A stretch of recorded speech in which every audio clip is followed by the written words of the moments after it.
అనూహ్యంగా తెరపైకి వచ్చిన అంజిరెడ్డి బీజేపీ టికెట్ ఎలా సాధించాడనేది బీఆర్ఎస్ బీ టీమ్గా పనిచేయడం వల్లనే అంజిరెడ్డి గెలిచారనేది 80% ఇది ఒకటే సీట్ గెలుస్తామని ఒకటే సీట్లో వాళ్ళు కాంటెస్ట్ చేయడం జరిగింది.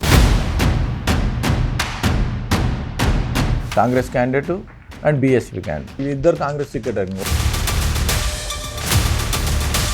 బీఆర్ఎస్ పని అయిపోయినట్టు అనేది వాళ్ళ గురించి మాట్లాడుకోం వేస్ట్. లక్ష్మణ్, కిషన్ రెడ్డి, రఘునందన్ ముగ్గురు ఆశీస్సుల వల్లే మీకు టికెట్ వచ్చిందని చెప్పి సహకరించినందుకే టికెట్ రావడం జరిగింది. ఈ ప్రాంతానికి మెట్రో కనెక్టివిటీ కూడా కాంగ్రెస్ ప్రభుత్వం ఈ మధ్య చేస్తున్నట్టుగా ఉంది. దాన్ని పడంచేగా చేసినందుకు సంతోషం పడుతున్నాం.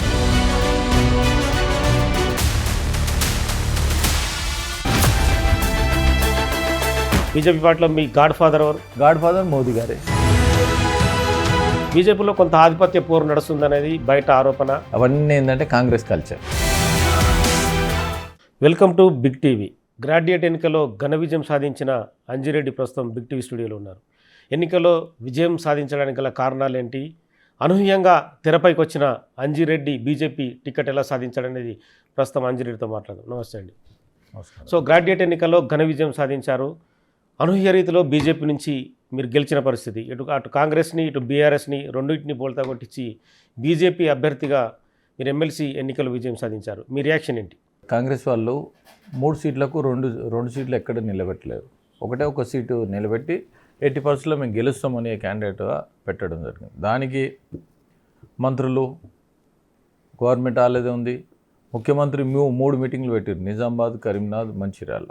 ఇవన్నీ మీరు ఆలోచించుకోండి. ఏంది భారతీయ జనతా పార్టీ ఎంత స్ట్రాంగ్గా ఉంది. తర్వాత భారతీయ జనతా పార్టీతో పాటు కేశవ్, సృజిత్ వీళ్ళందరూ టీం కిట పెట్టాను. వీళ్ళు ఎంత స్ట్రాంగ్గా తీసుకురంటే 80% ఇది ఒకటే సీట్ గెలుస్తామని ఒకటే సీట్లో వాళ్ళు కాంటెస్ట్ చేయడం జరిగింది. దాన్ని బట్టి మీరు ఆలోచించుకోవాలి. ఏంటంటే మేము 25 పవారి ఎప్పుడైతే వేసినామో ప్రతి ఓటర్ను కలవడం జరిగింది. దగ్గర 15,000 మందిని 25 పవారి వేసి ఓటర్ కలవడం జరిగింది.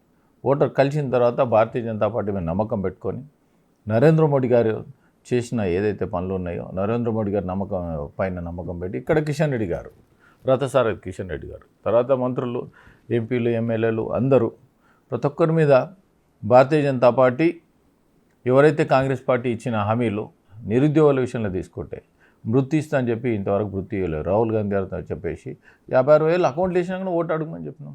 అదేవిధంగా ఏదైతే 6 గ్యారెంటీలు ఉన్నాయో 6 గ్యారెంటీలు ఒక గ్యారెంటీ చేసి 6 గ్యారెంటీస్ 420 హామీలు ఏవైతే ఉన్నాయో ఎక్కడ నెరవేర్చిన దాఖలాలు లేవు. వాళ్ళు ఏమంటారంటే బీజేపీ, బీఆర్ఎస్ అని పుకార్లు లేపారు. ఎప్పుడైతే భారతీయ జనతా పార్టీ సింగిల్గానే పోతుంది, ఎవరితో అటాచ్ కాలేంతవరకు. గతంలో కూడా కాంగ్రెస్, బీజేపీ, బీఆర్ఎస్ వాళ్ళు, టీఆర్ఎస్ వాళ్ళు అలయన్స్ అయ్యి సీట్లు తీసుకొని వాళ్ళు కుమ్మక్కయ్యారు అంతే తప్ప కానీ మేము ఎక్కడ కుమ్మక్క కాలే, ఎవరితో కాలే.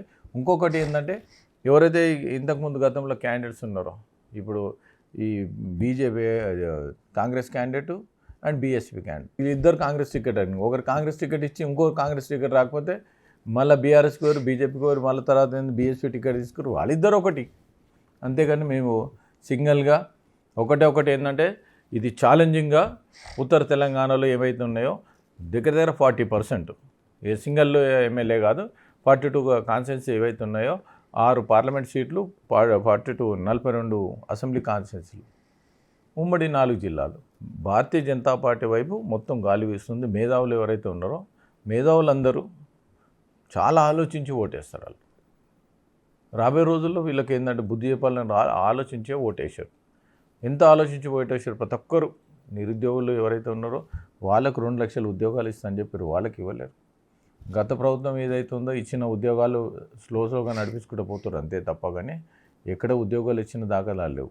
ఎంప్లాయీస్ విషయంలో తీసుకుంటే డిఏలో 6 డిఏల్లో 1 డిఏ ఇచ్చారు, 5 డిఏలు పెండింగ్ ఉన్నాయి. అది అంతకన్నా గొప్ప విషయం ఏంటంటే కనీసం సరెండర్ వాల్యూస్ గవర్నమెంట్ ఎంప్లాయీస్ ఎవరైతే ఉన్నారో సరెండర్ లీవ్స్ కూడా 1,00,000 నుంచి 3 లక్షల రూపాయలు అమౌంట్ రావాలి, వాళ్ళు ఇస్తలేరు.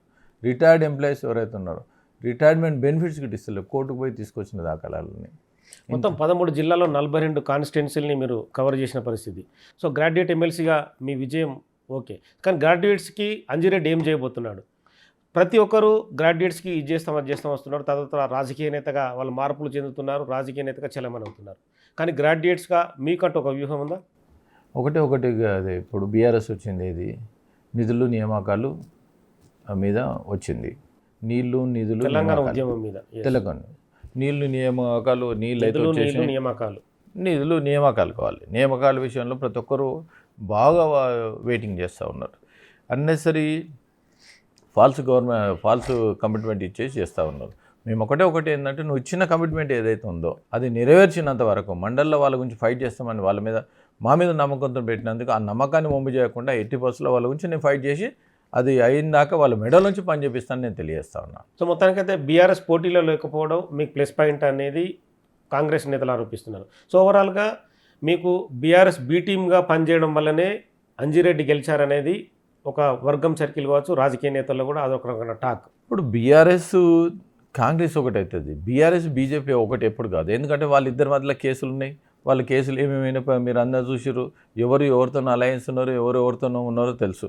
వాళ్ళిద్దరు మీరు ఒకటి చూసుకోండి. యాక్చువల్లీ ఏంటంటే బీఎస్పీ క్యాండిడేట్ కాంగ్రెస్ క్యాండిడేట్ ఒకటే ఉన్నప్పుడు లాస్ట్ మినిట్లో ఎవరు సపోర్ట్ చేసారు? వాళ్ళు బీఎస్పీ క్యాండిడేట్ సపోర్ట్ చేసారు. మరి మాకెందుకు సపోర్ట్ చేయలేము? మేము ఒకటి అన్నప్పుడు మాకు సపోర్ట్ చేయొచ్చు కదా. కానీ సపోర్ట్ కాదు కదా, నిజము బయటపడ్డది కదా. ఆడలేక మధ్యలో ఏదో అన్నట్టు అది ఆటోమేటిక్ ఏంటంటే వాళ్ళు ఆ సైడ్ ఉన్నారు. ఆ సైడ్ ఉన్నప్పుడు మనకు సంబంధం లేదు వాళ్ళతో. మాకు ఎవరితో పొత్తు లేదు. పొత్తు లేకున్నా కానీ మేము ఇండివిజువల్గా గెలవదండి. ఇండివిజువల్గా మా పార్టీ ఎంత స్ట్రాంగ్ ఉందో మీరు ఆలోచించి మీరు చూసారు. యాక్చువల్ మా ప్రతి ఎవరైతే ఎమ్మెల్యేలు ఉన్నారో, ఎంపీలు ఉన్నారో, మినిస్టర్లు ఉన్నారో, రాజ్యసభ మెంబర్లు ఉన్నారో, ప్రతి ఒక్కరు వాళ్ళ ఇక్కడ ఉన్న లోకల్ కాన్స్టిట్యున్సీ ఎమ్మెల్యేలైనా ఎంపీలైనా ఇప్పుడు 4 ఎంపీలు ఉన్నారు. 4 ఎంపీల్లో బండి సంజయ్ గారు మినిస్టర్ గారు ఆయన, అదేవిధంగా అరవింద్ గారు 2 సార్లు గెలిచారు. అదేవిధంగా నగేష్ గారు గతంలో ఆయన మినిస్టర్ చేసిండు, ఎమ్మెల్యే చేసిండు. ఇక్కడ రఘునందన్ గారు, ఈ 4 ఎంపీలు ఎవరైతే ఉన్నారో మా పార్లమెంట్లో మేము 80% మెజార్టీ ఇస్తాను కమిట్మెంట్ ఇవ్వడం జరిగింది. ఎమ్మెల్యేల విషయంలో తీసుకుంటే ఏలైటి మహేశ్వర్ రెడ్డి గారు ఆయన ఎల్పీ లీడర్, అదేవిధంగా పాయల్ శంకర్ గారు డిప్యూటీ ఎల్పీ లీడర్, తర్వాత పాల్వాయి హరీష్ గారు, ఇక్కడ చూస్తే నీకు రామారావు పటేల్ గారు, తర్వాత ధన్పాల్ సూర్యనారాయణ గారు, తర్వాత ఇన్ఛార్జు మాకు ఎలక్షన్ దానికి ఇన్ఛార్జు వెంకటరమణారెడ్డి గారు. ఎవ్వరికి వాళ్ళు ప్రతి ఒక్కరు కష్టపడి పనిచేసి భారతీయ జనతా పార్టీని ఈసారికి మనం గెలిచిన రాబోయే రోజుల్లో మాకు గవర్నమెంట్ వస్తుంది. 80% భారతీయ జనతా పార్టీ గాలి వైపు వేడుస్తుంది. అన్నిటికన్నా మేధాలు ఒకటి అడిగారు, అవినీతి లేకుండా ఉన్నది అంటే భారతీయ జనతా పార్టీ. రాబోయే రోజుల్లో డెవలప్మెంట్ యాక్టివిటీస్ కావాలంటే మన రాష్ట్రం బాగుపడాలంటే భారతీయ జనతా పార్టీ రావాలి. దేశంలో ఏ విధంగా అవుతుందో ఆ విధంగా రావాలంటే భారతీయ జనతా పార్టీ రావాలని 100% వేసారు. ఇంకొకటి మోస్ట్ ఇంపార్టెంట్ ఏంటంటే మేము గతంలో చేసిన సేవలు ఏవైతే ఉన్నాయో అందరు సేవలు గుర్తించారు. పార్టీ పటిష్టంగా ఉంది. పార్టీని గుర్తించి మాకు వేసినందుకు వాళ్ళకందరికీ నేను ధన్యవాదాలు చేస్తున్నాను. ఓటర్స్ ఏ విధంగా సెలెక్ట్ చేశారంటే ఆ విధంగా సెలెక్ట్ చేయడం జరిగింది. తెలంగాణలో అంటే మీ గెలుపు కావచ్చు, మల్క కొంబాయ కావచ్చు, నల్గొండలో శ్రీపాల్ రెడ్డి కావచ్చు, అంటే బీఆర్ఎస్ పని అయిపోయినట్టు అనేది అంటే మీ రాజకీయ అనుభవాన్ని బట్టి ఏం చెప్పదలుచుకున్నారు? ఒకటి బీఆర్ఎస్ అయితే పోటీలు నిలబెట్టలేదు. పోటీలు నిలబెట్టింది ఎవరు? కాంగ్రెస్ పార్టీ. మరి పోటీలు నిలబెట్ట గురించి వాళ్ళ గురించి మేము ఎందుకు మాట్లాడతాం? పోటీలు నిలబెడితే నీకు శక్తి ఉందో ఎంత ఉందో తెలుస్తుంది. పోటీల్లో నీకు శక్తి లేదని నువ్వు నిలబెట్టలేవు. వాళ్ళ గురించి మాట్లాడుకోం వేస్ట్. ఇప్పుడు నిలబెట్టిన క్యాండిడేటే, గవర్నమెంట్ ఉన్న క్యాండిడేటే సీఎం వచ్చి ఇంతవరకు ఎమ్మెల్సీలో ఎప్పుడు సీఎం క్యాన్వసింగ్ చేసిన దాఖలాలు లేవు. 3 మీటింగ్లు పెట్టిన దాఖలాలు ఉన్నాయి. 3 మీటింగ్ తీసుకొని కుప్పకూలిన దాఖలాలు ఉన్నాయి. దీన్ని బట్టి ఆలోచించుకోవాలి ప్రజలు. ఎంత గత ప్రభుత్వము 10 ఏళ్లలో చీ అని కొడితే ఇక 14 నెలలనే ప్రజలు చీ అని కొట్టారు. బీజేపీలో లక్ష్మణ్, అలాగే కిషన్ రెడ్డి, రఘునందన్ ముగ్గురు ఆశీస్సుల వల్లే మీకు టికెట్ వచ్చిందని చెప్పి మీ బీజేపీలో ఉన్న కొంతమంది నేతలు అంటున్నారు. సో ఆ ముగ్గురు ఆశీస్సులే ఉన్నాయా లేకుంటే మిగతా బీజేపీ నేతల సపోర్టు అంజిరెడ్డికి ఉందా? ఒకటి నా పైన అందరు ఆశీస్సులు ఉన్నాయి. ప్రతి ఒక్కరు అందరు ఆశీస్సులు ఉన్నాయి. ఎంతో కొంతమంది డైరెక్ట్, కొంతమంది ఇండైరెక్ట్, అందరు ఆశీస్సులు ఉన్నప్పటికీ నేను గెలవడం జరిగింది, టికెట్ రావడం జరిగింది.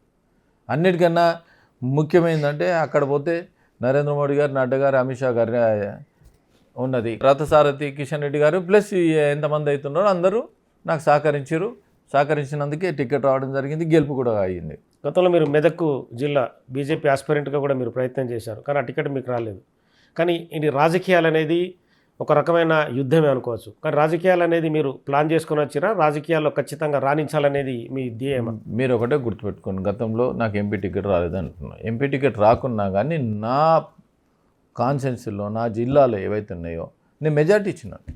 వ్యక్తులకు ఎవరికి ఇచ్చినా పార్టీ కోసం పంపించారు. అది గుర్తించే నాకు ఇవ్వడం జరిగింది. ఎప్పుడైనా సరే మన దాంట్లో ఒకరు గెలిచిండు అనుకో, ఇంకో వేకెంట్ అవుతుంది మనకు. ఆ గెలిచిందే మనకు వేకెంట్ అవుతుంది. గెలవకపోతే అతను మళ్ళీ ఇంకో దానికి వస్తాడు. అందుకోసానికి ఎవరికి ఇచ్చినా కానీ పార్టీకి పనిచేస్తాను, హార్ట్ఫుల్గా పనిచేస్తాను. మా కాన్స్టిట్యున్సీలో 80% మెజార్టీ తెప్పిస్తాం. ఒక గ్రాడ్యుయేట్గా ఇప్పుడున్న రాజకీయాలపైన మీ అభిప్రాయం ఏంటి? రాజకీయాలు కూడా మారాల్సిన అవసరం ఏమైనా కనిపిస్తుందా ఇప్పుడున్న పరిస్థితులను బట్టి? ఒకటి ఏంటంటే రాజకీయాలు ప్రతి ఒక్కరు ఆశించేది ఏంటంటే ఇన్ఫ్రాస్ట్రక్చర్ డెవలప్మెంట్. మీరు చూడండి, నేషనల్ హైవే ఈరోజు నేను ఆదిలాబాద్ పోతున్నాను, ఒక 3 అవర్స్లో పోగలుగుతాం. గతంలో ఒక రోజు పడుతుండే. ఇన్ఫ్రాస్ట్రక్చర్ ఎప్పుడైతే డెవలప్మెంట్ అవుతుందో ఆటోమేటిక్ అన్ని దాంతోపాటు నీకు ల్యాండ్ రేట్ ఇంక్రీజ్ అయినా కానీ, తర్వాత ఉద్యోగాలైనా కానీ, అక్కడ పోయి ఇండస్ట్రీ పెట్టాలన్నా కానీ, ఏదన్నా ప్రతి ఒక్కటి. ఇంకొకటి ఏంటంటే మేము కూడా ఇప్పుడు ఆదిలాబాద్లో ఏదైతే ఉందో ఒక ఎయిర్పోర్ట్ వస్తే అక్కడ కూడా డెవలప్ అవుతాయని ప్రపోజల్ కూడా ఉన్నది. ఇప్పుడు మేము మొన్న లైబ్రరీ విజిట్ చేసినాము. లైబ్రరీ ఇన్ఫ్రాస్ట్రక్చర్ లేకనే చాలామంది చదువుకోలేకపోతున్నారు. వాళ్ళకి ఏమైతే వాళ్ళకు ఉన్న ఫెసిలిటీ ఏవైతే ఉన్నాయో ఆ ఫెసిలిటీ ఇప్పిస్తే ఆటోమేటిక్ ఇంప్రూవ్ కానుకుంటుంది. వాళ్ళు ప్రజలు ఒకటే కోరుకుంటారు, వాళ్ళు డబ్బులు కాదు ఏం కాదు, ఇన్ఫ్రాస్ట్రక్చర్ డెవలప్మెంట్ ఉందనుకో, ఏ దానికి ఫండ్స్ ఏదైతే అలొకేషన్ ఉందో ఆ ఫండ్స్ సిస్టమేటిక్ అలొకేషన్ చేసి దాన్ని ఇంప్రూవ్మెంట్ చేస్తే నీకు డెవలప్మెంట్ ఆటోమేటిక్ రావడానికి ఆస్కారం ఉంది. మీ సొంత ప్రాంతం పటాన్ చెరు కానీ అనూహ్యంగా మీరు రాష్ట్ర ఎమ్మెల్సీగా ఇప్పుడు పేరు ప్రఖ్యాతులు పొందారు. సో మీ ప్రాంతంలో ఇండస్ట్రియల్ హబ్ ఉంటుంది, అక్కడ విపరీతమైన కాలుష్యం ఉంటుంది. సో దానికి పక్కా ప్రణాళిక ఏమన్నా అంజిరెడ్డి దగ్గర ఉందా? దానికి కేంద్రంతో కావచ్చు, రాష్ట్రంతో కావచ్చు, ఏదైనా సమన్వయం చేసి ఆ ప్రాంతాన్ని కొంత అభివృద్ధి చెందడానికి ముందుకు తీసుకెళ్ళడానికి? నవేడేస్ పొల్యూషన్ కంట్రోల్ బోర్డ్ చాలా స్ట్రిక్ట్ ఉంది.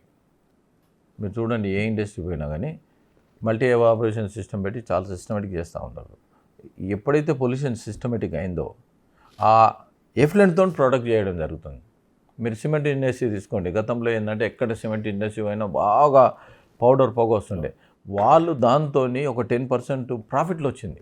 ఆ విధంగా ప్రతి ఒక్కరు అనాలిసిస్ చేసి R&D బాగా వచ్చేసిన తర్వాత ఈ ఎఫ్లెంట్తో ప్రొడక్ట్ చేసుకొని బాగా ప్రతి ఇండస్ట్రీ సంపాదించుకొని జరుగుతుంది. మీరు ఎక్కడ చూసుకోండి, ప్రతి ఇండస్ట్రీలో వాళ్ళు కొన్ని కోట్లు పెట్టి ఇండస్ట్రీ పెడతా ఉంటారు. ఎక్కడ పొల్యూషన్ ఎక్కడ పోదు. ఎవరన్నా చిన్న ఇండస్ట్రీ ఏదన్నా స్మాల్ స్కేల్ ఇండస్ట్రీ చీటింగ్ చేస్తే తప్ప, అది కూడా నవేడేస్ ఏంటంటే వాళ్ళు ట్యాక్స్ సిస్టమ్ పెట్టారు, GPS సిస్టమ్ పెట్టారు. ఏ ట్యాంకర్కైనా GPS సిస్టమ్ పెట్టి వాళ్ళు ఎక్కడున్నది కానీ ఇక్కడ కూర్చొని కంట్రోల్ చేస్తూ ఉంటారు. ఇవన్నీ తప్పుడు సమాచారాలు. ఎక్కడ ఏదైనా ఉన్నా కానీ ఆటోమేటిక్ ఎయిర్ పొల్యూషన్ అనాలిసిస్ వాళ్ళు డిటెక్టర్స్ పెట్టి అనాలిసిస్ చేస్తూ ఉన్నారు. దానికి అప్రిషియేట్ చేయాలి మనం. దానికి సెంట్రల్ పొల్యూషన్ యాక్టివ్ బోర్డు కూడా దీనికి సపోర్టింగ్ చేసుకొని ముందుకు పోతూ ఉన్నారు. ఇప్పుడు నవేడేస్ మనకి ఇండస్ట్రీ రాబోయే రోజుల్లో ఏంటంటే common effluent treatment plants, common effluent జీడిమాట్లో కూడా ఉంది, పటంచెల్లో ఉంటుంది, వాళ్ళందరూ అక్కడ పంపించడం జరుగుతుంది. దానిలో ఏంటంటే న్యూట్రలైజేషన్ చేసి TDS 7 దాకా వచ్చేసిన తర్వాత వాళ్ళు పంపించడం జరిగింది. దానికి ఇబ్బంది ఏం లేదు. ఏదైనా ఉన్నా కానీ దాని ప్రపోజల్ చేయొచ్చు. అట్లా ఈ ప్రాంతానికి మెట్రో కనెక్టివిటీ కూడా కాంగ్రెస్ ప్రభుత్వం ఈ మధ్య చేస్తున్నట్టుగా ఉంది. కనెక్టివిటీకి సంబంధించి మూవ్మెంట్ చేస్తుంది. సో అంజిరెడ్డి కూడా కేంద్రంతో మాట్లాడి తొందరగా అలైన్మెంట్ పూర్తి చేయడం కావచ్చు, ప్రాజెక్టు తొందరగా కంప్లీట్ అయ్యే విధంగా ప్లాన్లు కానీ కేంద్ర ప్రభుత్వంతో మాట్లాడడం కానీ చేసే ఆలోచన ఉందా? 100% చేస్తాం. ఎందుకంటే పటంచెరు ఇండస్ట్రియల్ ఏరియా ఉంది, దాన్ని సంగారెడ్డి దాకా పొడిగించాలని కూడా మేము గతంలో పాదయాత్ర కూడా చేయడం దానికి దాన్ని పటంచెరు దాకా చేసినందుకు సంతోషపడుతున్నాం. దాన్ని ఇంకా అప్ టు నీకు రింగ్ రోడ్ వరకు చేస్తే ఎక్కడైతే ఎండింగ్ పాయింట్ ఉన్నప్పుడు దానికి 10 ఎకరాలు 15 ఎకరాలు పార్కింగ్ కోసం పెట్టేసి దాన్ని చేస్తేనే రాబోయే రోజుల్లో సిస్టమేటిక్ అయితే అని ప్రపోజల్లో ఉన్నది. ఇంకోటి ఏంటంటే మాది టోటల్ హైదరాబాద్లో కలిపింది. హైదరాబాద్ GHMCలో ఇప్పుడు మున్సిపల్స్ ఏవైతే 3 మున్సిపాలిటీలు ఉన్నాయి, అది కూడా రాబోయే రోజుల్లో రింగ్ రోడ్లో GHMCలో కలిసిపోతుంది. ఈ పబ్లిక్ ఎప్పుడైతే అవేర్నెస్ నీకు మెట్రో కనెక్టివిటీ వచ్చేసింది అనుకో, ఈ పొల్యూషన్ తగ్గిపోతుంది. తర్వాత ఏంటంటే ఫాస్ట్ పోవడానికి ట్రాఫిక్ జామ్లు కూడా కాకపోవడానికి ఆస్కారం ఉంటుంది. 100% దీన్ని ప్రయత్నం చేసి కేంద్రం నుంచి ఏవైతే నిధులు రావాలో అది నిధులు కంపల్సరీ మా మంత్రులతో తీసుకుపోయి ఇప్పించడం జరుగుతుంది. ఎందుకంటే డెవలప్మెంట్ యాక్టివిటీస్లో it is the most important metro పక్క అనేది ఏదైతే ఉందో మెట్రో పక్క కోసానికి మేము గతంలో కూడా పాదయాత్ర చేసినాం, దాన్ని సాధించినాం, దాన్ని ఇంకా పొడిగించడానికి ఇట్లా సాధిస్తాం. కేంద్రం నుంచి ఏ సపోర్ట్ కావాలన్నా మేము ప్రయత్నం చేసి దాన్ని ఇప్పిస్తాం. ఒక టిపికల్ క్వశ్చన్ అడుగుతా, మీరేమనుకోవద్దు. అంజిరెడ్డి ఎమ్మెల్సీ టికెట్ కోసం ఎన్ని కోట్లు ఖర్చు పెట్టారు? కొంతమంది బీజేపీ నేతలకు కూడా భారీగా భూములు ఇచ్చే టికెట్ పొందారనేది ఆరోపణ. భారతీయ జనతా పార్టీలో ఒకటే ఒకటి చెప్పిన ఇప్పటిదాకా అవినీతి లేదు, అవినీతి ఉండదు. అవన్నీ ఏంటంటే కాంగ్రెస్ కల్చర్. భారతీయ జనతా పార్టీలో ఇటువంటి కల్చర్ లేదు. కల్చర్ లేనప్పుడు అన్నెసరీ బురద తలకము. చాలామంది ఏంటంటే మొన్న గత ఎన్నికలు కూడా అందరూ ఏంటంటే 30 కోట్లు ఇచ్చారని ఇవ్వడం జరిగింది. ఎవరైనా సరే అందులో ఒక కామెంట్ కూడా వచ్చింది పేపర్లలో మీ మీదనే, 30 కోట్లు నేను ఇచ్చిన వాళ్ళ సంగతి చూస్తానేది కూడా మీరు కామెంట్ చేస్తే ఒక పేపర్లో కూడా ఒక వార్తాపత్రికలో కూడా వచ్చింది. అది చూసే ఉంటారు మీరు. ఒకటి మీరు ఒకటే గుర్తుపెట్టుకోండి, ఇదంతా చేసిందంతా కాంగ్రెస్ పార్టీ. ఇదంతా చేసిందంతా కాంగ్రెస్ పార్టీ. అందులో ఒక కామెంట్ కూడా చేశారు, ఎవరెవరికి డబ్బులు ఇచ్చిందో వాళ్ళందరి పేర్లు కూడా బయట ఏమంటున్నది ఇదంతా కాంగ్రెస్ పార్టీ. ఇప్పుడు అన్ని ఇంటెలిజెన్స్ పనిచేస్తూ ఉంటాయి. కాంగ్రెస్ పార్టీ చేసిన కథలు అవి. దానికి ఫేక్ న్యూస్ కోసానికి ప్రతి ఒక్క దాన్ని పట్టించుకునే అవసరం లేదు.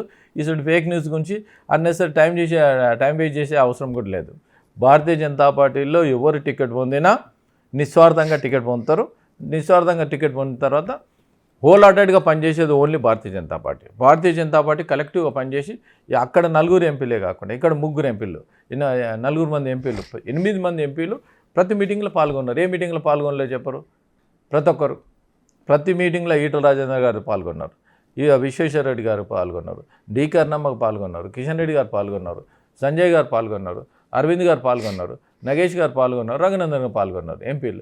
ఎమ్మెల్యేల విషయాన్ని తీసుకుంటే ఒక రాజాసింగ్ గారు లేక మిగతా 7 మంది ఎమ్మెల్యేలు, 7 మంది ఎమ్మెల్యేలు ప్రతి ఒక్కరు పాల్గొన్నారు. వాళ్ళు కలెక్టివ్గా పనిచేసారు. ఇన్ఛార్జీలు ఎవరైతే ఉన్నారో రామచంద్రరావు గారైనా, రామచంద్రరెడ్డి గారైనా, లేకుంటే పాయల్ శంకర్ గారైనా, లేకుంటే వెంకటరామరెడ్డి గారు, వీళ్ళు ఇన్ఛార్జ్ ఇచ్చారు. మిగతా వాళ్ళందరూ పనిచేశారు. ఎవరు పని చేయలేరు చెప్పండి? అంటే ఎమ్మెల్సీ ఎన్నికలకు ముందు మీ పార్టీ నేతలు మీ పైన కొంత నెగిటివ్ ప్రచారం ఎందుకు వచ్చింది? ఆ నెగిటివ్ ప్రచారం ఏమని నెగిటివ్ ప్రచారం అంటే అంజిరెడ్డికి టికెట్ ఎందుకు ఇస్తున్నారనే నెగిటివ్. ఒకటి అది ఓన్లీ ఏంటంటే సోషల్ మీడియా పుకారు అంతే. ఇది సోషల్ మీడియా పుకారు అంతే. కొంతమంది ప్రయత్నించే ప్రతి ఒక్కరు ఒక సీట్ కోసం వాస్తవాలు మీకు కూడా తెలిసి ఉంటాయి కదా. నేను ఏమంటున్నా, చాలామంది సోషల్ మీడియా పుకారు అంతే తప్ప మిగతా మీరు ఒకటే ఆలోచించుకోవాలి. ఏంటంటే 4-5 ప్రయత్నం చేశారు, దానిలో తప్పేం లేదు. ప్రయత్నం చేశారు. ఎప్పుడైతే గట్టి పోటీ మేము గెలవగలుగుతాం అంటారు, భారతీయ జనతా పార్టీ గెలవగలుగుతుంటే పోటీ ఎక్కువ ఉంటుంది. పోటీ ఎక్కువ ఉన్న దానికి వాళ్ళు అనాలిసిస్ చేసి ఎవరి బాగుంటుంది, ఎవరికి అనాలిసిస్ అధిష్టానం ఒక టికెట్ ఇచ్చారంటే ఎన్నో యాంగిల్స్లో, వాళ్ళు సర్వే యాంగిల్స్లో ఇంకో ఎన్నో యాంగిల్స్లో చూసే టికెట్ ఇస్తారు. అధిష్టానం అంతా ఆశామాషిగా ఇచ్చే టికెట్ కాదు అది. బీజేపీ పార్టీలో మీ గాడ్ ఫాదర్ ఎవరు? గాడ్ ఫాదర్ మోదీ గారే. అంటే తెలంగాణలో కూడా గాడ్ ఫాదర్ అంటే ఒకరు ఉండాలి కదా. అరే రాష్ట్ర అధ్యక్షులు ఎవరైతారో వాళ్ళే గాడ్ ఫాదర్ ఉంటారు. ఎవరికి వాళ్ళే గాడ్ ఫాదర్. రాష్ట్ర అధ్యక్షులు ఎవరు ఉంటారు? అందరు గాడ్ ఫాదర్లే. ప్రతి ఒక్కరు గాడ్ ఫాదర్లే. దానికి ఏం లేదు. ఇప్పుడు దీంట్లో కాంగ్రెస్ పార్టీ లేక వర్గాలు లేవు. దీంట్లో ఒకటే ఒక వర్గం ఏంటంటే భారతీయ జనతా పార్టీ రాష్ట్ర అధ్యక్షులు ఎవరైతే ఉంటో వాళ్ళ వర్గం ఉంటుంది. శాసనమండలిలో మొదటిసారి అడుగు పెట్టబోతున్నారు. రాజకీయ సమస్యలు కావచ్చు, సామాజిక కావచ్చు, ప్రజల సమస్యలు కావచ్చు, ఏదైనా సరే గలాన్ని వినిపించడంలో అంజిరెడ్డి ముందుంటాడా? 100% నిస్వార్థంగా పనిచేసినప్పుడు ఏదైనా గలాన్ని వినిపించడానికి రెడీ ఉంటాం. రెడీ ఉండడానికి ప్రజల సమస్యల కోసానికి మేము పోటుపడడానికి ఎన్నో సమస్యలు ఏవైతే ఉన్నాయో అన్ని సమస్యల కోసానికి పోరాటం చేసినాం, స్ట్రైక్ చేసినాం, రాస్తారోకో చేసినాం. చేసినప్పుడు మనకు 10 వచ్చిన తర్వాత ఇంకా ముందుకు తీసుకుపోయే బాధ్యత నా పైన ఇంకా పెరిగింది. ఆ పెరిగినప్పుడు 80% ప్రజలకు ఏదైతే కావాలనో అది 100% చేయడానికి రెడీ ఉంటాం. దానికి ఇబ్బంది ఏం లేదు.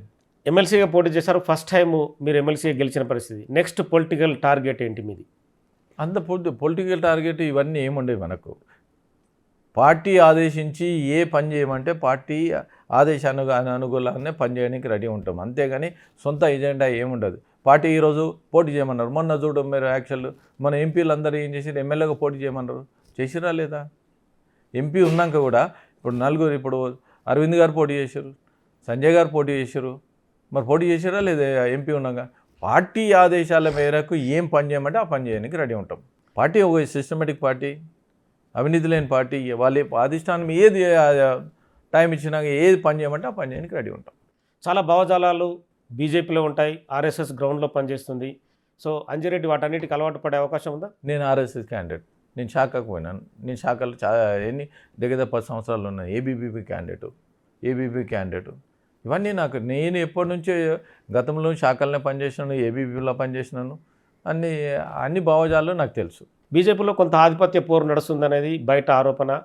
అంటే ప్రెసిడెంట్ పదవి కోసం కావచ్చు, రకరకాల ఇష్యూస్ కావచ్చు. సో అంజిరెడ్డి అబ్జర్వేషన్లో అంటే గ్రూప్ వర్గాల మధ్య అంజిరెడ్డి ఇరుక్కుంటాడా, లేకుంటే పార్టీ సమన్వయం చేసే దిశగా అంజిరెడ్డి అందులో ఉంటాడా? ఒకటి ఏంటంటే ప్రయత్నం చేసిన వాళ్ళు తప్పేం లేదు. ప్రతి ఒక్కరు ఒక్కో రూట్లో ప్రయత్నం చేస్తూ ఉంటారు. ఎవరు వచ్చినా భారతీయ జనతా పార్టీ వర్గమే. ఎవరు వచ్చినా భారతీయ జనతా పార్టీ వర్గమే. వాళ్ళతో పనిచేయడానికి రెడీ ఉన్నా. ఈరోజు కిషన్ రెడ్డి గారు ఉన్నారు. కిషన్ రెడ్డి గారితో పనిచేసినా, రేపు పొద్దున ఇంకోరికి వచ్చినా కానీ వాళ్ళతో పనిచేయడానికి ఇస్తాం. వాళ్ళు ఏ పని అప్పచెప్పినా కానీ నిస్వార్థంగా పనిచేయడానికి నేను రెడీ ఉంటాను. నెక్స్ట్ మీ పార్టీలో బీజేపీ రాష్ట్ర అధ్యక్షుడు ఎవరైతారని మీ ఆలోచన? ఇప్పటికైతే అందరూ పోటీలో ఉన్నారు. పోటీలో ఉన్న వాళ్ళు అందరూ ఉన్నారు. ఎవరికి వచ్చినా కానీ నేను పనిచేయడానికి రెడీ ఉంటాను. కొన్ని వాళ్ళకి ఏంటంటే ఎవరైతే రాష్ట్ర అధ్యక్షులు కొన్ని సిస్టమ్ చేంజ్ చేస్తారు. ఆ సిస్టంలో మనము అలవాటు పోయి పనిచేయడానికి రెడీ ఉంటాం. పనిచేయడానికి రెడీ ఉన్నప్పుడు మీరు ఒకటి అన్నిటికన్నా బండ గుర్తు ఒకటే కొడుతుంది. మనం కరప్షన్ లేకుండా పనిచేస్తే నిస్వార్థంగా ఏ అధ్యక్షులైనా ఎవరైనా సరే మనం ముందు తీసుకోవద్దు. రేపొద్దున పార్టీ భవిష్యత్తు బాగుంటుంది. రేపొద్దున గెలుపు గుర్రాలు ఎవరైతే ఉన్నారో మనం అనాలిసిస్ చేసినాం అనుకో పార్టీ ఎంత పటిష్టంగా అవుతుంది. రేపొద్దున గవర్నమెంట్ వచ్చిందనుకో ఎన్నో 10,000 నామినేటెడ్ పోస్టులు ఉంటుంది. ఇన్ని రోజులు ఇన్ని సంవత్సరాలు పార్టీ కోసం హార్నిషాలు కష్టపడ్డ వాళ్ళందరూ రేపొద్దున బయటపడడానికి నా బాధ్యత ఉంటుంది. నన్ను ఈరోజు గెలిపించారు. ఎన్నో రోజుల నుంచి పార్టీ గురించి హార్నిషాలు కష్టపడ్డారు, జైలుకి పోయారు. వాళ్ళందరినీ ఆదుకునే బాధ్యత మాది ఉంటుంది 80%. దానికి హార్నిషాలు పనిచేస్తాం. నా బాధ్యత పెరిగింది. బాధ్యత పెరిగినప్పుడు 100% పనిచేయడానికి రెడీ ఉంటాం. ఇద్దరు కేంద్ర మంత్రులు రాష్ట్రంలో ఉన్నారు. ఒకరు సహాయ మంత్రి, ఒకరు క్యాబినెట్. కిషన్ రెడ్డి, బండి సంజయ్. ఇద్దరులో ఎవరికి దూకుడు ఎక్కువ? ఎవరు ప్రాధాన్యంలో బీజేపీ పార్టీ కావచ్చు, బయట అంటే ఓవరాల్ తెలంగాణ డెవలప్మెంట్లో ఎవరు ముందున్నారు? నేను ఒకటి చెప్పిన యాక్చువల్లీ ఏంటంటే తెలంగాణ గవర్నమెంట్ కోసానికి మీరు ఒకటే గుర్తుపెట్టుకోండి. ఇప్పటికీ 10 సంవత్సరాల్లో 10 లక్షల కోట్లు పెట్టడం జరిగింది. నేషనల్ హైవే విషయంలో తీసుకుంటే 1,10,000 కోట్లు పెట్టడం జరిగింది. వాళ్ళిద్దరు ఆలోచనలో 80%. ఇప్పుడు మొన్న సంజయ్ గారు కరీంనగర్కు స్మార్ట్ సిటీ తీసుకొచ్చి కొన్ని 100 కోట్లు తీసుకొచ్చారు. అందరికీ ప్రతి ఒక్కరు అనాలిసిస్ ప్రకారం ఏ విధంగా అయితే మనం తీసుకురావాలి, ఏ యాంగిల్లో పోవాలో ప్రతి ఒక్కరు అందరూ పనిచేస్తూ ఉన్నారు. దాంతోపాటు ఎంపీలు కూడా పనిచేస్తూ ఉన్నారు. ఎంపీలు కూడా ఎక్కడెక్కడ అవసరం ఉన్నదిగా అది ప్రసాద దర్శనం అని అన్ని టెంపుల్స్ కూడా తీసుకురండి. ఇప్పుడు టూరిజం కోసానికి, డెవలప్మెంట్ కోసానికి ఎక్కడెక్కడ ఏం అవసరం ఉందో వాళ్ళు అన్ని యాంగిల్లో వర్కౌట్ చేస్తూ ఉన్నారు. ఇప్పుడు మొన్ననే ఇప్పుడు ఈడ బిహెచ్ఎల్ కూడా ఫ్లైఓవర్స్ కూడా అది అయిపోయిన 6 వేస్ కూడా పోతూ ఉన్నది. ఎప్పుడు 80%లో భారతీయ జనతా పార్టీ ఎమ్మెల్యేలు కానీ ఎంపీలు కానీ ఒక వర్క్ విషయంలో చాలా సిస్టమేటిక్ పనిచేస్తూ ఉంటారు. దానికి ఏ విధంగా ముందుకు వాళ్ళు అందరికీ చేయాలి. అన్నిటికన్నా ఇప్పుడు ఏంటంటే కేంద్ర మంత్రి గారు ఉన్నారు. ఇప్పుడు కిషన్ రెడ్డి గారు ఉన్నారు. కిషన్ రెడ్డి గారు అనాలిసిస్తో పనిచేస్తారు. బండి సంజయ్ గారు వాళ్ళు ఇంకో రూట్లో పనిచేయగలుగుతారు. ఒక్కో రూట్లో పనిచేస్తూ ఉన్నారు. మేము పస్ బోర్డు సాధించినాం. అరవింద్ గారు పస్ బోర్డు కమిట్మెంట్ ఇచ్చారు. పస్ బోర్డు కమిట్మెంట్ ఇచ్చినాక పస్ బోర్డు సాధించినాం. పస్ బోర్డు సాధించిన తర్వాత కూడా ఆయన చైర్మన్ తీసుకోమన్నా తీసుకోలేడు. కేవలం లోకల్లో ఎవరైతే ఉన్నారో రైతుకి ఇప్పించడం జరిగింది. దీన్ని బట్టి ఆలోచించుకోవాలి. మేము ఎప్పుడైనా సరే ఒకటే గుర్తుపెట్టుకోండి, మేము డెవలప్మెంట్ యాక్టివిటీస్ పస్ బోర్డు వచ్చిన తర్వాత అక్కడ ఇండైరెక్ట్ ఎన్నో ఇండస్ట్రీస్ వస్తాయి. పసుపు మీద ఎన్నైతే యాక్టివిటీస్ ఉందో కుంకుమ, పసుపు అన్నీ ఇండస్ట్రీస్ వస్తాయి. తర్వాత ఎక్స్పోర్ట్ పోతుంది. ఎక్స్పోర్ట్ పోయిన తర్వాత ఇంపోర్ట్ వస్తుంది. ఇంపోర్ట్ ఎక్స్పోర్ట్లో #1 తెలంగాణ అయిపోతుంది. దాన్ని బట్టి అనాలిసిస్ చేయండి. ఇందాక మీరు కేంద్ర మంత్రి కిషన్ రెడ్డి అనాలిసిస్ చేస్తున్నారు. అదే కేంద్ర మంత్రి కిషన్ రెడ్డి రాష్ట్రానికి నిధులు వచ్చే విషయంలో అడ్డుకుంటున్నాడు, అభివృద్ధి అనేది ఆపుతున్నాడు అనేది కాంగ్రెస్ పార్టీ ఆరోపిస్తుంది. డైరెక్ట్గా ముఖ్యమంత్రి కిషన్ రెడ్డికి లెటర్ రాసిన పరిస్థితి. మీ అబ్జర్వేషన్లో ఒక గ్రాడ్యుయేట్గా, ఒక రాజకీయ నేతగా అడుగు పెడుతున్న నేత ఒకటి గుర్తుపెట్టుకోండి, కేంద్రం ఏదైతే నిధులు ఇస్తుందో మ్యాచింగ్ గ్రాంట్ ఇచ్చుకుంటా వీళ్ళు పనిచేయాలి. మ్యాచింగ్ గ్రాంట్ ఇచ్చుకుంటా పనిచేయాలి. ఎవరు ఆపనికి వీలు లేదు. అవి ఎవరు ఒక్కసారి అనాలిసిస్ శాంక్షన్ అయిన తర్వాత నోబడీ కెన్ స్టాప్. ఈ వీళ్ళు చేసిన తప్పులకు వీళ్ళు మాట్లాడుకుంటూ చేసుకుంటే ఎక్కడెక్కడ స్టాప్ అయింది చెప్పండి, పలానా నైరా స్టాప్ అయింది చెప్పండి, రండి నా ఎంబడి కావాలంటే కిషన్ రెడ్డి గారితో మాట్లాడుతున్నాను, ఎక్కడా స్టాప్ లేదు. వీళ్ళు ఒక సిస్టమేటిక్తో పని చేస్తే ఆటోమేటిక్ ఎప్పుడో ఇంకా ఇంప్రూవ్ అవుతుంది. ఎక్కడ ఏది పర్ఫెక్ట్ పని చేసేది చెప్పండి, ఎక్కడ పర్ఫెక్ట్ పని చేస్తలేదు. ఎవరికి వారే ఏమన్నా తీరి అందరు 8 మంది మంత్రులు 10 మంది మంత్రులు ఉంటే 12 మంత్రులు 12 దుకాణాలు అయిపోయినాయి. ఆడ సింగిల్ ఏడబోతుంది చెప్పండి. ఎవరికి వాళ్ళే ఏమన్నా తీరే ఉంది. అది ఇది ఒక గవర్నమెంట్ ఇచ్చిన కమిట్మెంట్ ఏదైనా. ఇప్పుడు మీరు చిన్న ఎగ్జాంపుల్ నేను చెప్తాను. గతంలో డిప్యూటీ సీఎం గారు ఏమన్నారు, మాది 1898, 1895, 98 డిసెంబర్ 28 రోజు మా ఆవిర్భావ దినోత్సవం ఉంది. డిసెంబర్ 28 రోజు రైతు కూలీలకు 12,000 ఇస్తాను చెప్పండి. వేసిండా చెప్పండి, వేసిండా? ఎందుకన్నాడు? ఎవరన్నా అడిగారా? ఎవరు అడగలేరు. డిసెంబర్ 28 రోజు ఆయనే ఫైనాన్స్ మినిస్టర్ ఉండు కంపల్సరీ ఇస్తాను వేయలేడు. గతంలో వీళ్ళు ఏం చెప్పారు, రైతు బంధు విషయంలో 10,000 మీరు తీసుకోవద్దు, మాది గవర్నమెంట్ వచ్చేస్తుంది, నెక్స్ట్ 15,000 వస్తుంది మీకు అని అన్నారు. 3 దఫాలు అయినాయి, అమౌంట్ వేసిరా, రుణమాఫీ సరిగ్గా చేసిరా, ఇవన్నీ అడగడానికి మేము రెడీ ఉంటాం. మీరు ఇచ్చిన కమిట్మెంట్గా మేమైతే ఎవరు అడగలేం కదా. అదేవిధంగా మీరు చూడండి, యాక్చువల్ ఓల్డ్ ఏజ్ పింఛను 4,000 చెప్పారు. గవర్నమెంట్ ఎప్పుడు వచ్చింది? ఇది వచ్చిన తర్వాత అక్కడ గవర్నమెంట్ వచ్చిన తర్వాత వాళ్ళు 4,000 ఇస్తారు కదా. మరి మన ధనిక రాష్ట్రమే కదా, ఎందుకు ఇవ్వలేకపోతారు? అంటే మీరు పాలన చూసుకోండి. యాక్చువల్ లేదా బడ్జెట్ విషయంలో తీసుకున్నా, పాలన విషయంలో తీసుకున్నా, పక్క రాష్ట్ర వాళ్ళు ఇస్తలేవు. సర్వశిక్ష అభిమానం ఏదైతే ఉందో వాళ్ళు 30 రోజులు స్ట్రైక్ చేశారు. పక్క రాష్ట్రం తీసుకుంటే ఇంకా 6,000 రూపాయలు, ఇంకా వాళ్ళకి శాలరీ ఎక్కువ ఉంది. ఇంకా కొన్ని రాష్ట్రాల్లో వాళ్ళకి పర్మనెంట్ చేయరండి. దానిలో ఏంటంటే విద్యా మిషన్లో గవర్నమెంట్, సెంట్రల్ గవర్నమెంట్ 60% అమౌంట్ ఇస్తుంది. ఎందుకు మ్యాచింగ్ గ్రాంట్ ఇచ్చి ఇవ్వలేకపోతున్నావు? అదే విషయంలో మళ్ళీ ఇంకోటి degree contract lecturers, junior contract lecturers, MTS అని ఒకటి ఉంది, మినిమం టైం స్కేల్. అదన్నా చేసిరా? చేయలేరు. హైకోర్టు జడ్జిమెంట్ ఇచ్చారు. హైకోర్టు జడ్జిమెంట్ ఏమైనా ఇచ్చింది? ఉన్నోళ్ళను అట్లనే ఉంచేసి మిగతా వాళ్ళని తీసుకోమని చెప్పారు. మళ్ళీ నోటిఫికేషన్ ఇస్తాను. వాళ్ళ భయభ్రాంతులు ఎందుకు చేయాలి? గతంలో మీరే మాట ఇచ్చారు ఏమని, ఉన్నోళ్ళని పర్మనెంట్ చేస్తా అని చెప్పారు, ఎందుకు చేయలేకపోయారు? నేషనల్ హెల్త్ మిషన్ దాంట్లో తీసుకొని 510 జీవోలో కొంతమందిని ఇంప్లీట్ చేసి కొంతమంది ఇంప్లీట్ చేయలేకపోయారు. ఆదిలాబాద్ విషయంలో తీసుకుంటే ఉమ్మడి ఆంధ్రప్రదేశ్లో ఒక జీవో ఉంది. జీవో అదే వెనుకబడిన ప్రాంతం ఏదైతే ఉందో వాళ్ళని పర్మనెంట్ చేయాలి.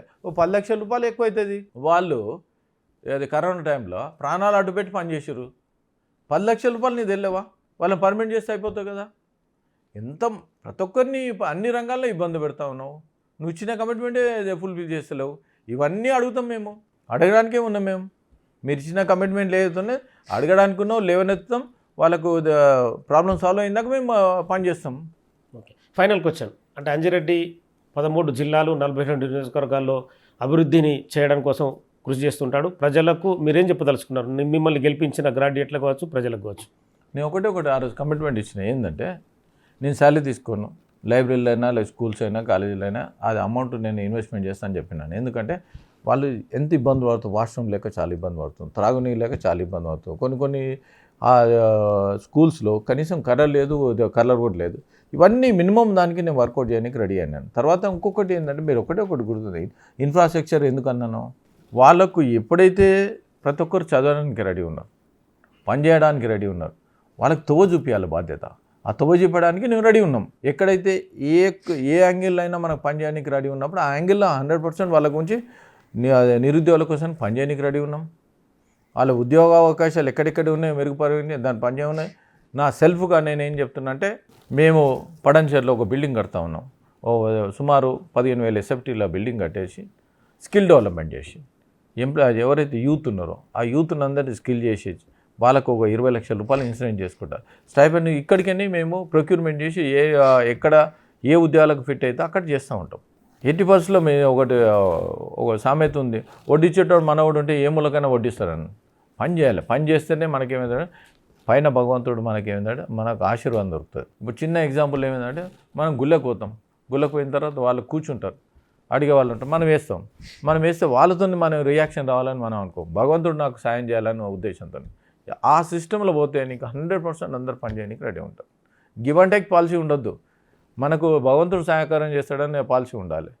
ఇంకోటి అన్నిటికన్నా ముఖ్యం, మీరు ఒకటే గుర్తుపెట్టుకోండి, ప్రయాగ్రాజ్ కుంభమేళలో 65 కోట్ల మంది నీకు పోయి స్నానాలు చేసి వచ్చారంటే, మీరు ఇండియా మొత్తం ఆల్మోస్ట్ ఇండియా మొత్తం పోయి ప్రయాగ్రాజ్లో పోయి వచ్చారు. 144 సంవత్సరాలు కొట్టింది. ఎంతవరకు మీరు సమంజసం, ఎంత సిస్టమేటిక్ పనిచేసారు దాన్ని బట్టి ఆలోచించుకోవాలి. దేశాని కోసం, ధర్మం కోసానికి మోదీ గారు పనిచేస్తూ ఉంటే, ప్రపంచంతో పోటీ పడుతూ ఉంటే, ప్రపంచంతో పోటీ పడినప్పుడు 5వ ఆర్థిక దేశం, రాబోయే రోజుల్లో 3వ ఆర్థిక దేశం తీర్చిదిద్దాన్ని కమిట్మెంట్ ఇచ్చాను.